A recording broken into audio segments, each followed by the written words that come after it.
Se você não se lembrar de nada além disso, e você deve escrever, faça o que é certo quando ninguém está olhando, porque Deus está sempre olhando. Eu faço o que eu faço porque eu vi o poder de Deus transformar a minha própria vida. E Ele vai fazer isso por você. A chave de tudo é encontrada na Palavra de Deus. Eu sou Joyce Meyer e eu acredito que Deus pode curá-lo em todas as áreas que você sofre. Você está determinado a viver uma vida santa? Você tem que ser determinado, tem que estar disposto a fazer sacrifícios para viver uma vida santa. Você tem que estar disposto a deixar sua carne sofrer para agradar a Deus. As palmas não foram tão altas agora. Em Mateus 5, fala sobre como você é abençoado quando sofre por causa da justiça e passa pelas coisas porque está fazendo a coisa certa. Sabe, fazer a coisa certa não é garantia de que todo mundo vai te amar. Na verdade, posso te garantir que se você fizer um compromisso real com Deus, haverão algumas pessoas, provavelmente pessoas que você ama, que se importa que vão vir contra você. Amém? E podemos crescer a um ponto em que realmente não nos importamos tanto com o que as pessoas pensam. Sabe, eu quero ser amada, mas meu trabalho não é fazer as pessoas gostarem de mim, é obedecer a Deus. Amém? E eu admito que teve tempos na minha vida, mesmo como cristã, em que eu desobedeci a Deus para manter as pessoas gostando de mim. Você não pode agradar as pessoas e a Deus. 1 Coríntios 4, 13 e 4, Paulo disse: quanto a mim pessoalmente, pouco importa para mim que eu seja julgado por vocês nesse ponto, ou que vocês ou qualquer outro tribunal humano investigue, questione e me interpele. E nem eu me coloco em julgamento ou julgo a mim mesmo. Nossa, eu amo isso. Não tenho consciência de nada contra mim, disse ele. Me sinto irrepreensível e nem mesmo justifico a mim mesmo diante de Deus por conta disso. É o próprio Senhor que me examina e julga-me. Deus é o meu juiz, não qualquer outra pessoa.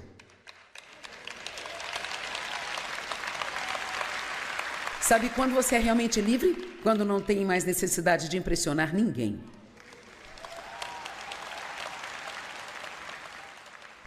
Há benefícios em fazer o que é certo? Colossenses 3, 23, 24, seja qual for a tua tarefa, faça de coração como se fosse para o Senhor, não para o homem. Talvez você trabalhe no berçário há 3 anos todo domingo e ninguém te agradece. Isso está errado, eles deveriam. Mas tenha em mente, Deus, eu estou fazendo isso para ti, não para me agradecerem. Amém?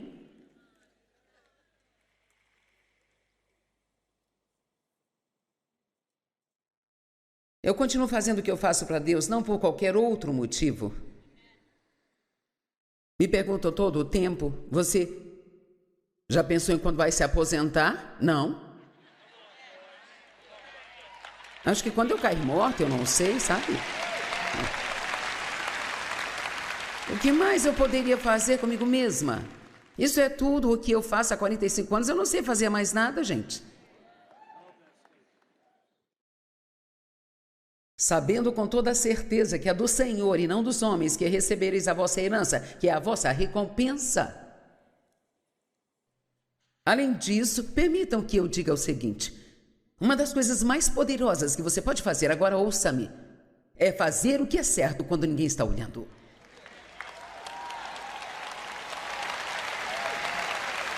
Se você não se lembrar de nada além disso, e você deve escrever, faça o que é certo quando ninguém está olhando, porque Deus está sempre olhando.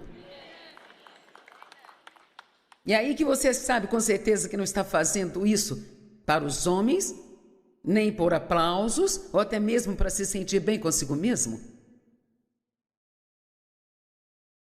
Diante de uma plateia, sabe,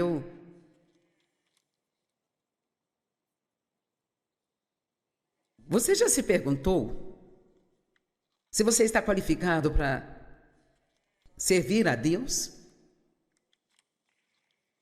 Muitas pessoas acham que não. Bem, você vai descobrir que a maioria das pessoas que Deus escolheu eram pessoas que estavam uma bagunça.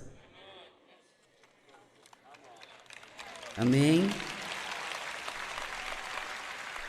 Para viver direito, é preciso aprender a pensar direito.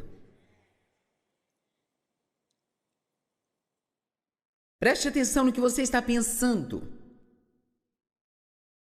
Não consigo evitar o que penso. Essa é a maior mentira do poço do inferno. Uma das maiores revelações para mim no livro Campo de Batalha da Mente é que eu posso escolher o meu próprio pensamento. Você pode derrubar um pensamento e escolher outro pensamento.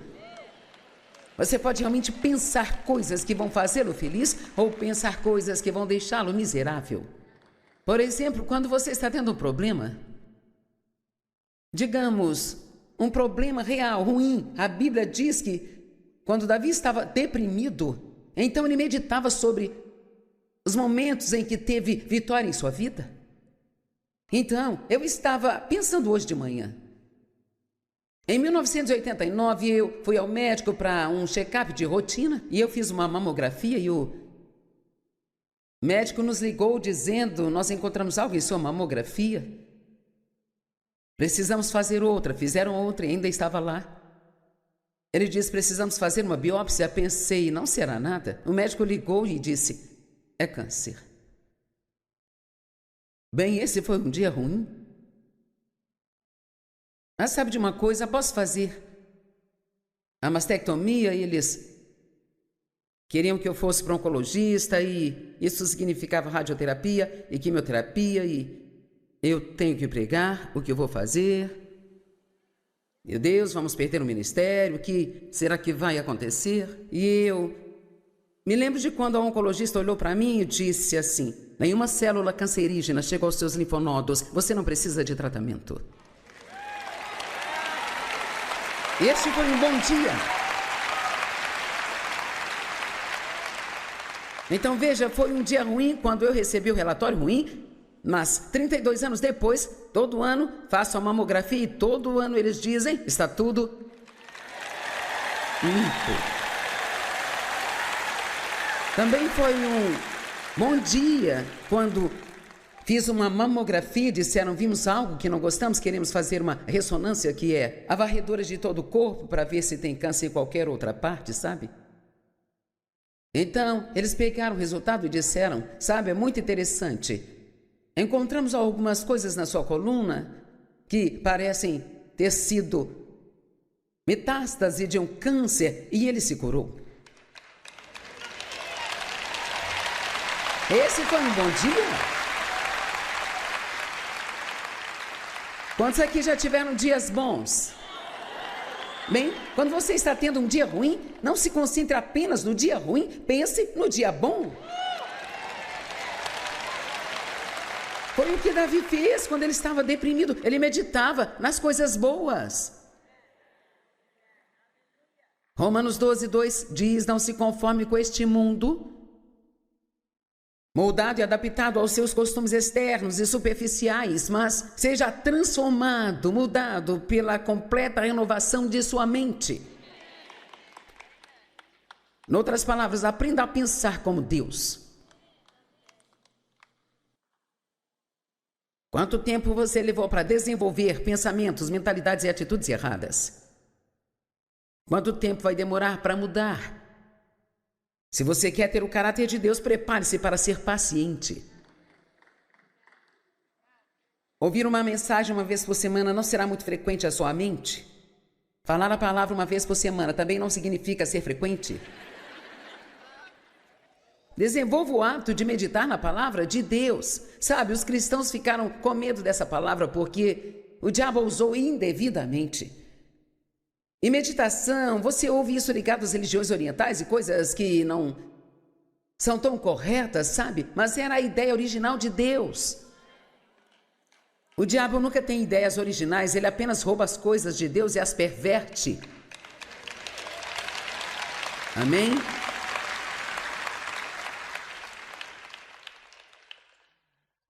Marcos 4:24, isso é tão bom se praticarmos. Cuidado com o que você ouve. A medida de pensamento e estudo que você der à verdade que você ouve será a medida da virtude e do conhecimento que voltará para você. E mais além disso, será dado a você que ouve.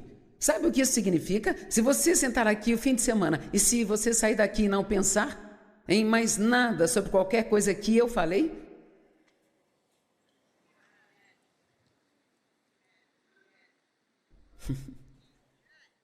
pelo menos pegue 4 ou 5 coisas que eu disser, escreva em um papel ou algo assim e vá para casa e pense nisso. Lembre-se daquela placa. Lembre-se, quando você estiver tendo um dia ruim, de pensar nos dias bons que você já teve no passado. Lembre-se, isso também vai passar. Lembre-se da parte boa. Sabe como Deus quer que nós agimos? Como cristãos. Amém? Não se trata apenas de ir à igreja e colar um adesivo no vidro do seu carro. É sobre comportamento. E tem várias e ótimas escrituras sobre meditar na palavra. Eu não vou ler todas. Filipenses 4:8 diz: de resto, irmãos, tudo aquilo que é verdadeiro, digno de reverência, honrado, justo, puro, amável, gentil, tudo o que é bondoso, vitorioso e gracioso, se há alguma virtude e excelência, se há alguma coisa digna de louvor, nisso pensai e tomai em consideração essas coisas, fixe nelas a tua mente. Desenvolva uma mente bonita e se você quiser fazer a si mesmo feliz, é só pensar em coisas bonitas. Cerque-se a si mesmo de beleza. Amém?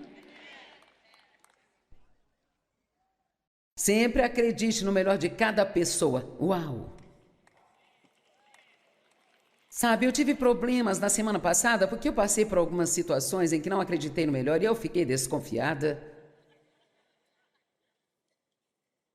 E tudo que isso fez foi me abalar. Perdi a minha paz, tive uma atitude judiciosa, tive que me arrepender. E a culpa foi de quem? A culpa foi minha. Eu sei que foi. E sou grata por Deus ser um Deus misericordioso e perdoador. Amém? Você não fica feliz com novos começos? Eu fico muito feliz por novos começos. Escolha seus pensamentos, tenha pensamentos positivos, pensamentos de esperança. Não se assente à mesa no almoço com as pessoas ranzinzas que não fazem nada além de falar sobre tudo que é de errado com a empresa onde trabalham, sabe? Vá para algum lugar sozinho e dê graças a Deus pelo seu emprego. Não medite só no que é de errado com a pessoa com quem está casado. Se você não a quiser, alguma pessoa solitária vai querê-la.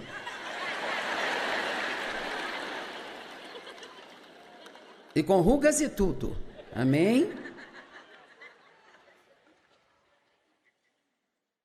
Então, o Salmo 143 é onde Davi estava deprimido.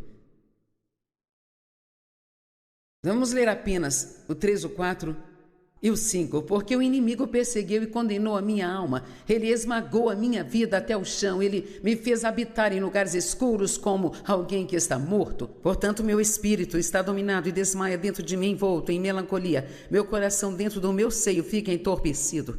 Parece que ele estava em uma bagunça, certo? Lembro-me dos tempos de antigamente. E medito em todos os teus feitos e pondero as obras de suas mãos. Qual foi a resposta dele para a bagunça em que ele estava? Eu estou tendo um dia ruim, então eu vou pensar nos bons. Amém?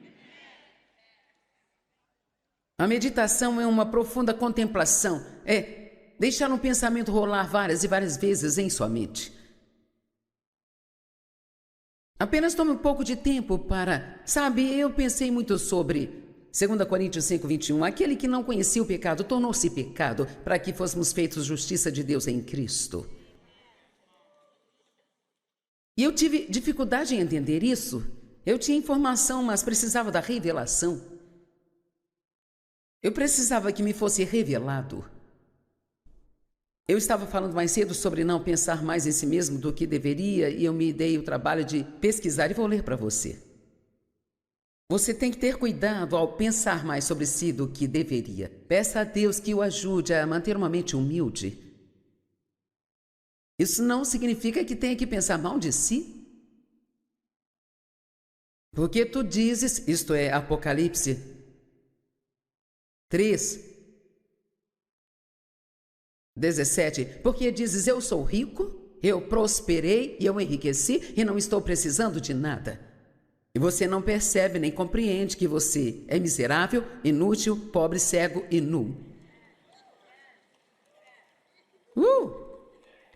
Querem que eu leia isso de novo? Eu acho que eu deveria ler. Antes ele diz, prefiro que você seja quente ou frio, porque se for morno, vou vomitá-lo da minha boca. Alguns aqui têm que aumentar o calor. Você diz, eu sou rico, eu prosperei, eu enriqueci, eu não preciso de nada. Isso é perigoso. E não percebe e entende que você é miserável, inútil, pobre, cego e nu.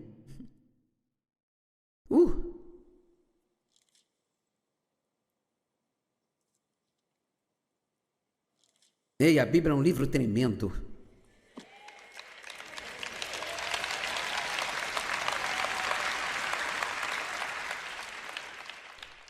Quando você tomar uma decisão certa, mantenha-se firme quando o calor vier. Você se lembra dos rapazes da fornalha ardente? Quando eles entraram, ela estava 7 vezes mais quente do que o normal. Você acha que porque está fazendo bem, o diabo não pode aumentar o calor? Ele pode?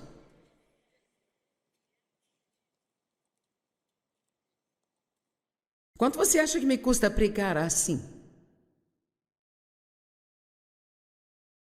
Eu sou testada praticamente em tudo que eu prego. É como se fizesse parte de tudo agora, sabe? Qualquer pessoa que sabe que é certo fazer, mas não faz, está pecando.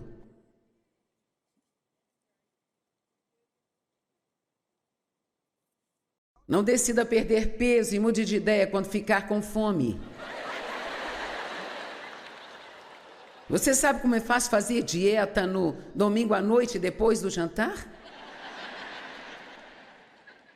O que acontece na tarde de segunda por volta das 3? Ou não, decida sair das dívidas até ver o que deseja comprar. Deixe-me dizer só uma palavra sobre dívidas. Você pode querer que eu não diga nada sobre isso, mas eu vou dizer. Primeiramente, você nunca deve comprar mais do que você pode pagar.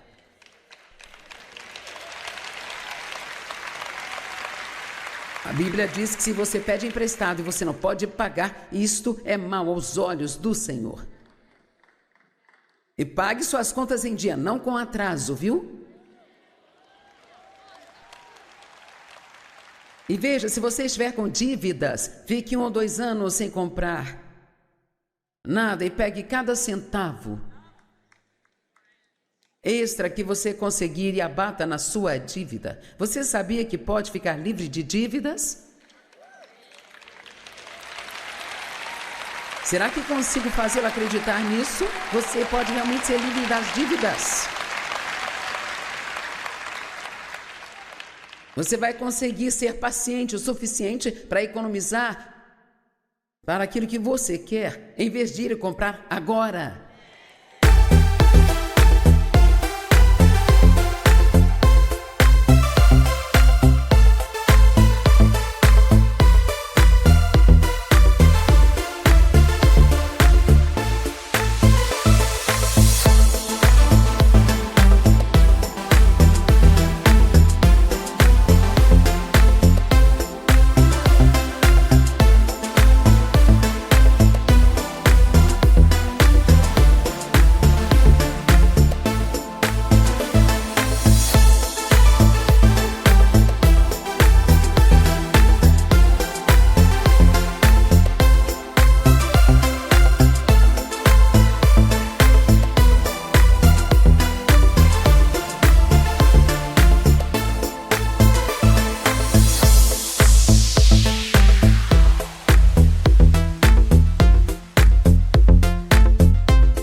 Sabia que o nosso ministério, ele não tem e nunca teve nenhuma dívida?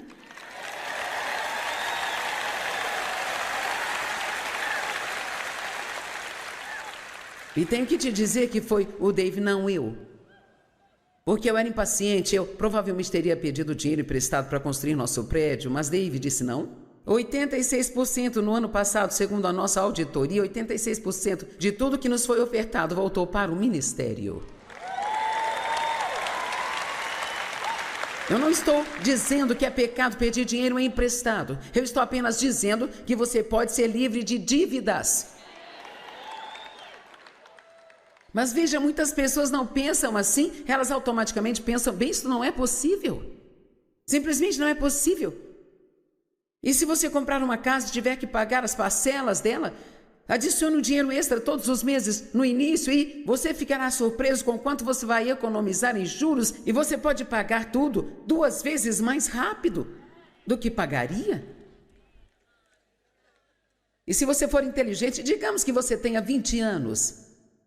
De tudo que você ganha, economize 10%. Quando chegar na minha idade, não vai precisar se preocupar com nada. Oh, pai. Os jovens hoje, quando se casam, acham que tem que ter casa própria, sair de férias 2 vezes por ano. E se não puderem, pegam dinheiro emprestado e fazem isso. Bem, o que a Bíblia diz sobre disciplina? Quem quer saber? Hebreus 12:11, no momento nenhuma disciplina parece trazer alegria, mas parece árdua e dolorosa. Mas depois ela produz um fruto pacífico de justiça para aqueles que foram treinados por ela. Uma colheita de frutos que consiste em justiça, conformando-se à vontade de Deus em propósito, pensamento e ação. Veja, a disciplina traz dor antes mesmo de trazer prazer. Mas depois ela traz prazer. Sabe, alguns de vocês podem olhar para o Dave e pensar, eu gostaria de me parecer com ele. Bem, ele se exercita há 60 anos, gente. Ele não ficou assim acidentalmente. Quando finalmente comecei a me exercitar, sabe, eu ficava tão dolorida que um dia eu deitei no chão do banheiro.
Tive que pedir a Deus para sair de lá.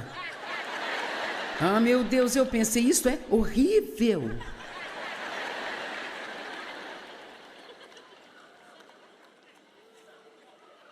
Foi ruim. Eu amo Hebreus 2, desvie o olhar de tudo aquilo que te distrai e volte-o para Jesus, que é o autor e a fonte da nossa fé. E também o consumador. Agora ouça isso. Jesus, pela alegria de obter o prêmio que lhe estava proposto, suportou a cruz desprezando e ignorando a vergonha, e agora está sentado à direita do trono de Deus, e diz: ele suportou a cruz por causa da alegria que sabia que estava do outro lado. É disso que estou falando aqui. Estou falando de estar disposto a passar por algo difícil e ficar firme por causa da vitória e da alegria que você sabe que vai ter do outro lado. Sabe por que tantos cristãos não são felizes? Porque não querem fazer isso. E talvez não tenham sido ensinados a fazê-lo. Eu disse ontem: não vamos comer sobremesa neste fim de semana. E não estou falando de comer um biscoito, eu estou falando da sobremesa da palavra. Vamos comer carne. Paulo disse que não podemos dar carne aos bebês.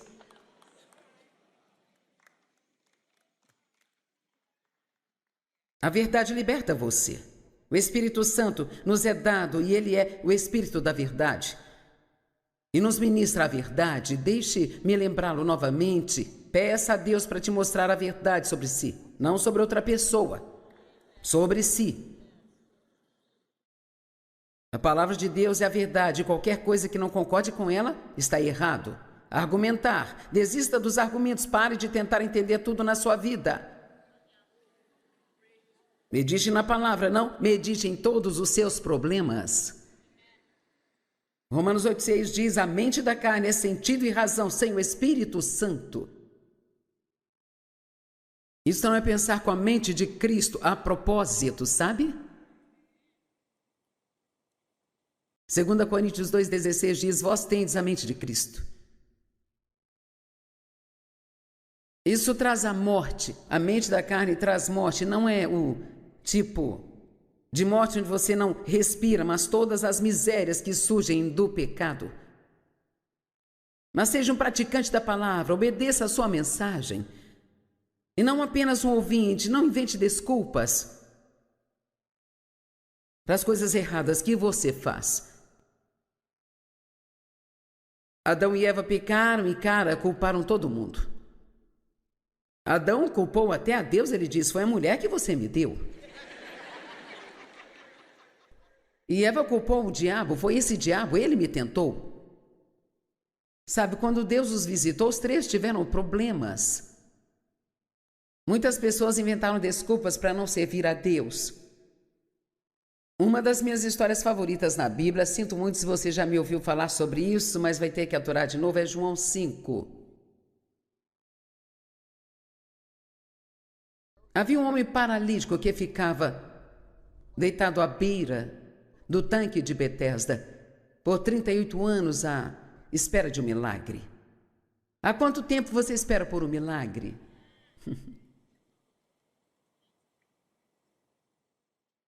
Havia esse tanque, uma vez por ano o anjo passava e agitava a água, e quem entrasse na água primeiro ficava totalmente curado.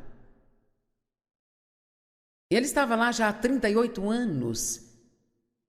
E quando Jesus viu aquele homem, nosso maravilhoso, compassivo, amoroso Jesus, quando viu o homem, ele disse: há quanto tempo você está nesta condição? E o homem disse: 38 anos. Jesus sabia há quanto tempo ele estava naquela condição, mas ele disse isso para acordar aquele homem. Há quanto tempo você está ao redor desta mesma montanha?